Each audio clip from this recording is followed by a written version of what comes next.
voilà la réalité du disciple. Suivre le Christ, frères et sœurs, ce n'est pas suivre un chemin de reconnaissance ou de gloire humaine. Suivre le Christ, ne nous attendons pas à ce que les gens nous ovationnent tout le temps. Non. Il y en aura qui vont récrimer contre nous, qui vont chercher à nous avaler. Suivre le Christ, c'est marcher à contre-courant d'un monde qui rejette la lumière, la vérité, la fidélité, la pauvreté évangélique. La résurrection du Christ ne supprime pas la croix, elle la transfigure. Elle ne l'élimine pas. Tant que nous vivrons dans ce monde, nous porterons cette tension.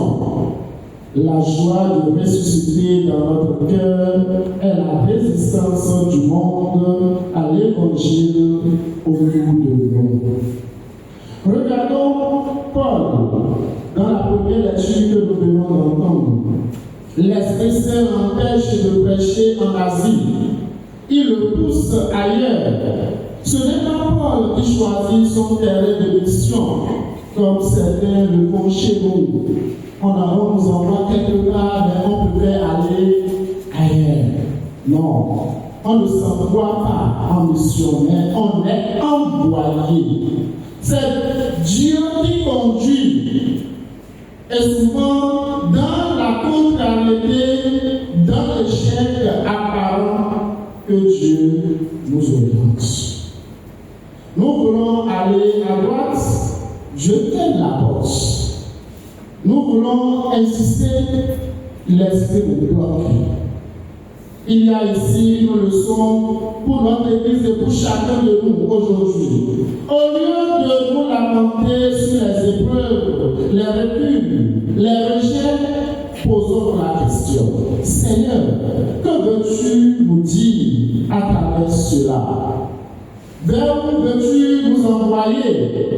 Peut-être que Dieu veut faire naître une église plus pauvre, plus dépouillée, mais plus vraie aussi. Une église moins moderne, plus apostolique. Une église capable de vivre avec la haine du monde, non comme des victimes, mais comme des témoins. Les persécutions ne doivent pas nous écraser. La haine, la jalousie des détracteurs ne doivent pas nous écraser. Au contraire, elles doivent nous purifier pour que nous avancions dans le champ du Seigneur. Témoigner malgré tout, ou plutôt à cause de tout, nous devons témoigner. Ils vous persécuteront à cause de mon nom, dit Jésus. Voilà notre honneur. Quand on est persécuté à cause du Christ, on doit s'en réjouir. On doit le festoyer dans son cœur. Rappelez-vous du comportement des apôtres au lendemain de la résurrection devant les autorités. Ils se sont réjouis pour le fait qu'on les a fouettés. Ce n'est pas la persécution qui est une grâce en soi, c'est le fait de souffrir pour le Christ avec lui. C'est ça la grâce. Le monde ne aime pas les chrétiens tièdes, invisibles ou diminués. Il est plutôt ceux qui vivent l'évangile à fond, ceux qui aiment sans compromis, ceux qui osent dire non au péché. Mais oui, au péché. Le chrétien fidèle est toujours un peu dérangeant. Il ne suit pas la logique du pouvoir, de la performance, du plaisir immédiat. Il vit autrement. Et ça gêne, parce qu'il ne vit pas comme les autres. Et c'est justement là que notre lumière peut briller.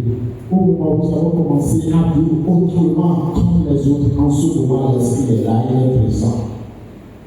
Le ressuscité ne nous appelle pas à fuir la haine, à esquiver les tensions, mais à y demeurer avec courage, enraciné dans son amour. Si nous portons dans nos cœurs la joie de la résurrection, rien ne pourra nous abattre. Même la haine du monde devient un lieu de fécondité, de mission, de témoignage. Il y a des chrétiens dans leur groupe communauté de base, je ne sais pas, quand on commence à les critiquer un peu, ils prennent la décision. Je ne peux plus rien, je peux rester chez moi et adorer mes dieux. Tu n'es pas un chrétien. Dommage. Alors, mes frères et sœurs, en ce samedi pascal, demandons au Seigneur un cœur fort, une foi profonde et surtout l'amour qui pardonne, qui persévère et qui témoigne même dans l'opposition. Car là où abonde le péché, la grâce surabonde. Et là où le monde rejette, Dieu fait germer l'évangile et la grâce. Le Seigneur soit avec nous.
ensemble, frères et sœurs, au monde d'entrer le sacrifice de toute l'Église.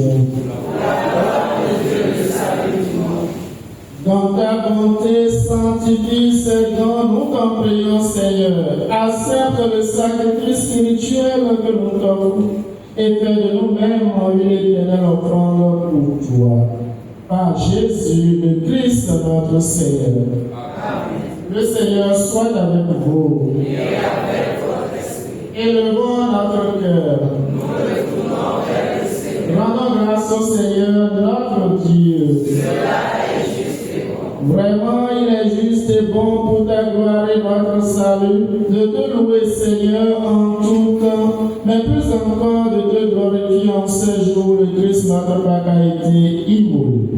Par l'offrande de son corps, il mène à leur achèvement dans la vérité de la croix les sacrifices de l'ancienne alliance. Et quand il te remet son esprit pour notre salut, il est à lui seul le prêtre, l'autel et l'agneau du sacrifice. C'est pourquoi la joie pascale rayonne par tout l'univers, la terre entière exulte, les puissances d'en haut et les anges dans le ciel chantent sans fin l'hymne de ta gloire.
Toi qui es vraiment saint, toi qui es la source de toute sainteté, Seigneur, nous te prions. Sanctifie ces enfants en répandant sur elles ton esprit, qu'elles deviennent pour nous le corps et le sang de Jésus le Christ, notre Seigneur. Au moment d'être libre et d'entrer librement dans sa passion, il prit le pain. Il rendit grâce, il le rompit et le donna à ses disciples en disant, prenez et mangez-en tous. Ceci est mon corps livré pour vous.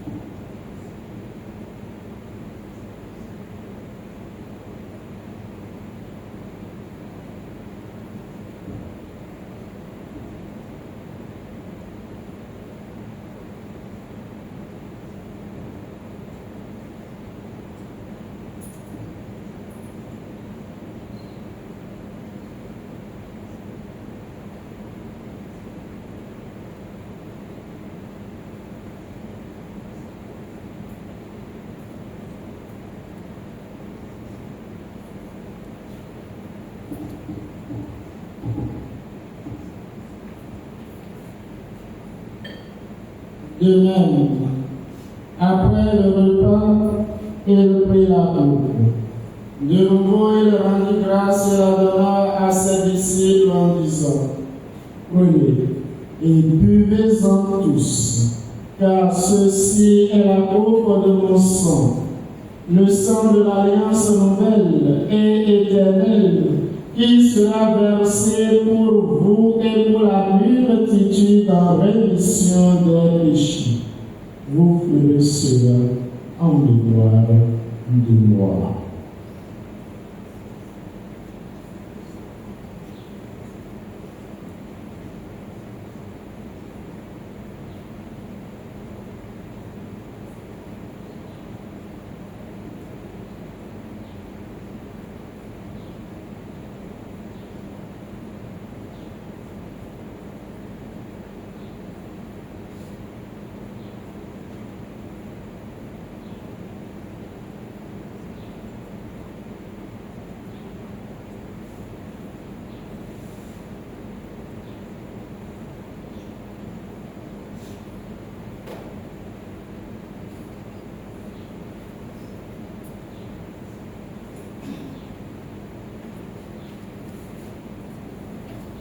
Il est dans le mystère de la foi.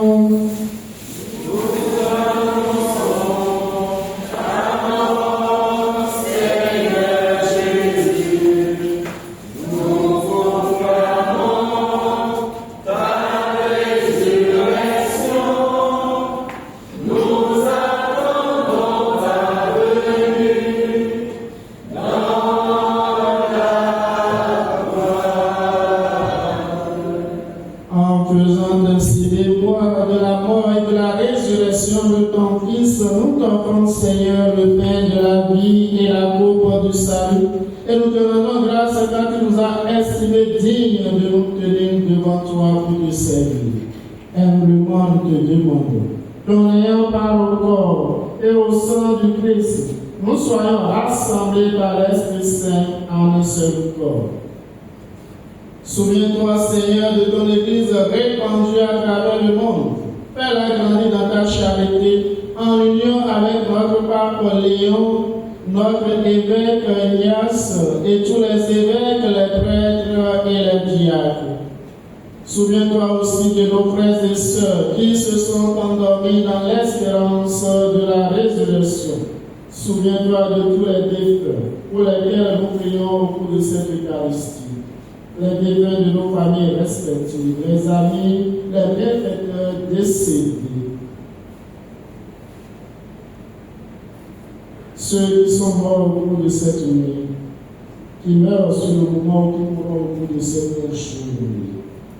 Dans ta miséricorde, accueille-les dans la lumière de ton visage.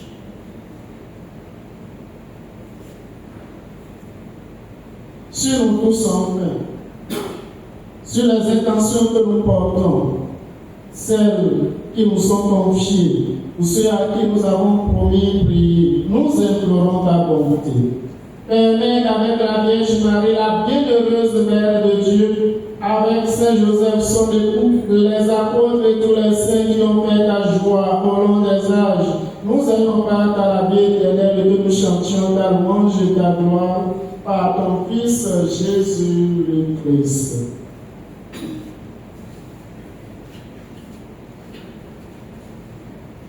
Par lui, avec lui et en lui. À toi, Dieu le Père Tout-Puissant, dans l'unité du Saint-Esprit, tout honneur et toute gloire pour les siècles des siècles.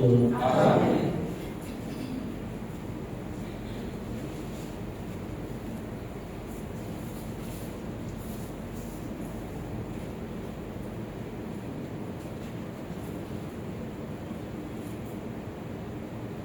Comme nous l'avons appris du Sauveur, et selon son commandement, nous osons dire: Notre Père, qui es aux cieux, que ton nom soit sanctifié, que ton règne vienne, que ta volonté soit faite sur la terre comme au ciel. Donne-nous aujourd'hui notre pain de ce jour. Pardonne-nous nos offenses, comme nous pardonnons aussi à ceux qui nous ont offensés. Et ne nous laisse pas tomber en tentation, mais délivre-nous du mal. Délivre-nous de tout mal, Seigneur, et donne la paix à notre temps. Soutenus par ta miséricorde, nous serons libérés de tout péché, à l'abri de toute épreuve, nous qui attendons que se réalise cette bienheureuse espérance, l'avènement de Jésus-Christ, notre Sauveur.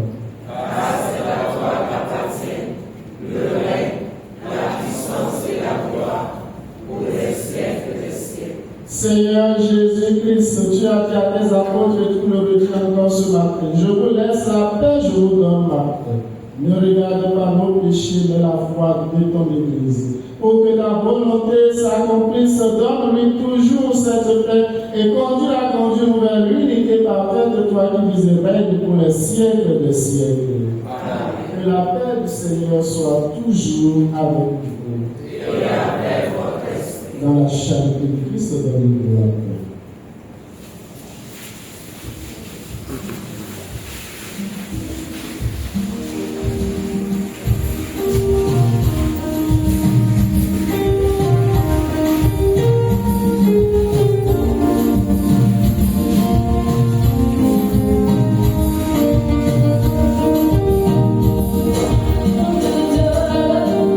Qui enlève les péchés du monde.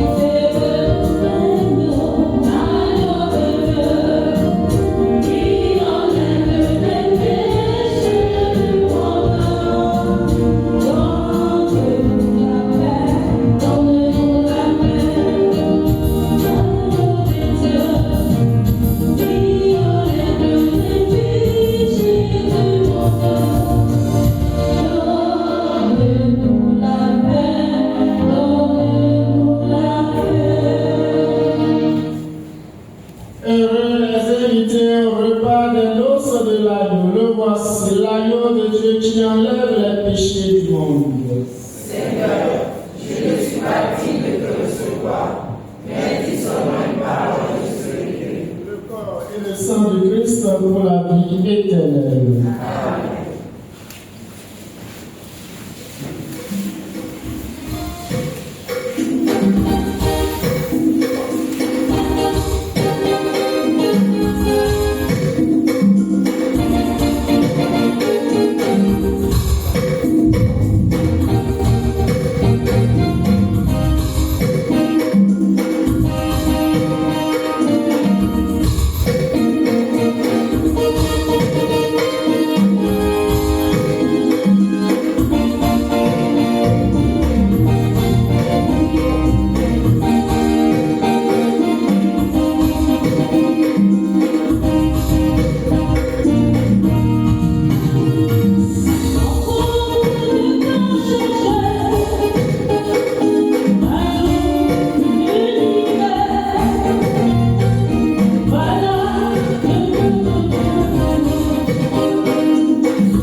Le Seigneur soit avec vous. Et avec votre esprit. Prions encore le Seigneur. Seigneur, nous avons reçu les dons qui nous ont fait participer au Saint-Mystère et nous te prions humblement. Ton Fils nous a demandé de les célébrer en mémoire de lui. Qu'il augmente en nous la charité. Nous te le demandons par Jésus, le Christ notre Seigneur. Amen.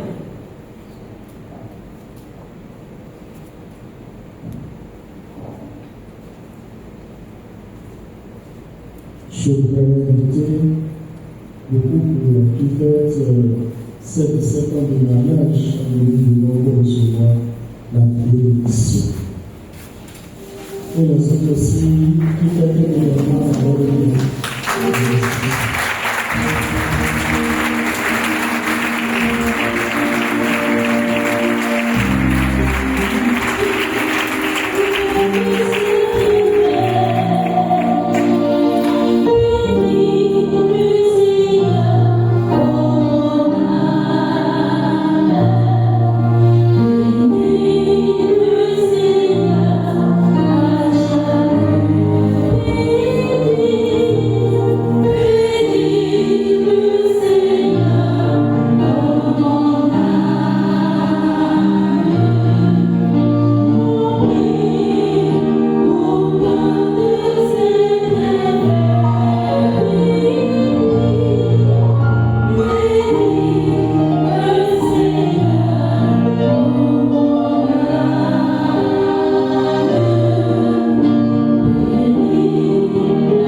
Ô Marie conçue sans péché, Priez pour nous qui avons recours. Saint Joseph, Priez pour nous. Saint Pierre et Saint Paul, Priez pour nous. Saint Michel Archange, Que ta lumière éclaire nous, et tes ailes protègent-nous, que ton épée défend-nous dans les combats difficiles. nos saints anges gardiens, veillez sur nous et protégez-nous. Nos saints anges gardiens, Veillez sur nous et protégez-nous. nos saints anges gardiens, Veillez sur nous et protégez-nous. le Seigneur soit avec vous. Et avec votre esprit. Que Dieu Tout-Puissant vous bénisse, Père, Fils et Saint-Esprit. Amen. Allez, et demeurez dans la paix du Christ. Nous rendons grâce à Dieu. Bonne journée de ressourcement de Saint-Jacques.